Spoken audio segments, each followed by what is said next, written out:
చూస్తే BRS working president మాజీ మంత్రి కేటీఆర్ ఇవాళ మరోసారి ఈడీ విచారణకు హాజరు కానున్నారు. ఈ కారు రేసింగ్ కేసులో మనీ లాండరింగ్ కోణంలో ఈడీ అధికారులు ప్రశ్నించనున్నారు. క్వాష్ పిటిషన్ అంశంలో నిన్న సుప్రీంకోర్టులో కేటీఆర్కి ఎదురుదెబ్బ తగలడంతో ఈడీ విచారణ ఉత్కంఠగా మారింది. ఆయన్ను ఈడీ అధికారులు అరెస్ట్ చేస్తారా లేక మరోసారి విచారణకు రావాలని పిలుస్తారా అనేది హాట్ టాపిక్గా మారింది.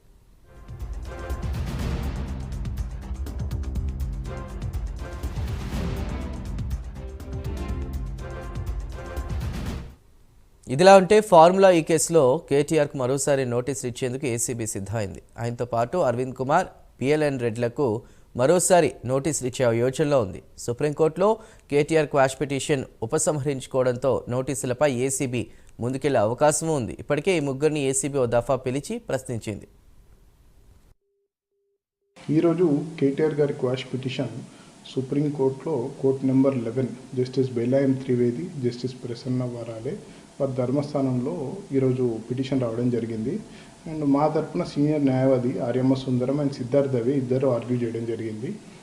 వాళ్ళు section 13(1)A of PC act వర్తించదు అని ఆర్గ్యూ చేశాము.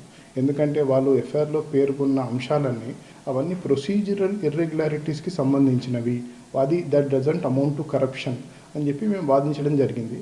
మేము కొద్దిసేపు వాదించిన తర్వాత మా లీగల్ ఒపీనియన్ ప్రకారం మేము కేసుని విత్డ్రా చేసుకోవడం జరిగింది. ఈరోజు సుప్రీంకోర్టులో అది అందరూ డిస్మిస్ అవుతుందని తప్పుడు ప్రాపకండా చేస్తున్నారు. అది మా అంతటా మేమే విత్డ్రా చేసుకున్నాము, అది డిస్మిస్ కాలేదు. There is a difference between withdrawal and dismissal. మా అంతటా మేమే పిటిషన్ వెనక్కి తీసుకున్నాం కాబట్టి అది డిస్మిస్ కిందకి రాదు, మేము విత్డ్రా చేసుకునేట్టు అవుతుంది అది. అండ్ మేము ఎందుకు విత్డ్రా చేసుకున్నామంటే అవైలబుల్ రెమెడీస్ని అప్రోచ్ అవ్వడానికి, తీసుకోవడానికి యాజ్ పర్ లాలో ఉన్న రెమెడీస్ మిగతావి అప్రోచ్ చేసుకోవడానికి మేము ఇది చేయడం జరిగింది. సో దానికి తేడా ఉంది. So I just want to clarify. So డిఫరెన్స్కి there is a difference between withdrawal and dismissal. ఇది మా అంతటా మేము విత్డ్రా చేసుకున్నాము ఈ కేసుని.